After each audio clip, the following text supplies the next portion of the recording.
Hello भाई, नमस्ते, प्रणाम। देखिए, धर्मेंद्र दीवाना एंटरटेनमेंट है, आप लोग का स्वागत है। देखिए, पावर स्टार पवन सिंह का जो गाना आने वाला था, जागिए भोले बाबा, तो ये गाना को लेट होने का कारण, मेन मकसद क्या है कि अभी पावर स्टार पवन सिंह का लगता है कि गला में कुछ खराश है। ठीक है, पावर स्टार पवन सिंह का जो गला में खराश है, इसके लिए अभी गाना लेट हो रहा है। हमको सुनने में आ रहा है थोड़ा, पूरा कंफर्म हम इस आगे वाला वीडियो में हम बताएंगे। ठीक है, पर पावर स्टार पवन सिंह का ये गाना शाम तक आज इसका टीज़र आ सकता है। ठीक है, गाना कल पावर स्टार पवन सिंह का रिलीज़ हो जाएगा। तो आप लोग ऐसे दुलार प्यार बना कर रखिए, अपना छोटका भाई के चैनल को सब्सक्राइब और शेयर करिए यार। अपना दुलार प्यार बनाइए आप लोग यार, बहुत देखिए हम लोग कैसे कैसे घर में जाकर कहाँ कहाँ बनाते हैं।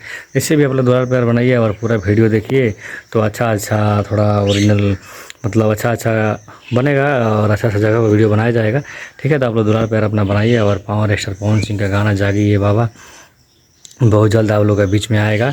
आज शाम को टीजर आ जाएगा, अगर कल पूरा फुल वीडियो आएगा। ऐसे दुलार प्यार बनाइए। जय हो पावर स्टार।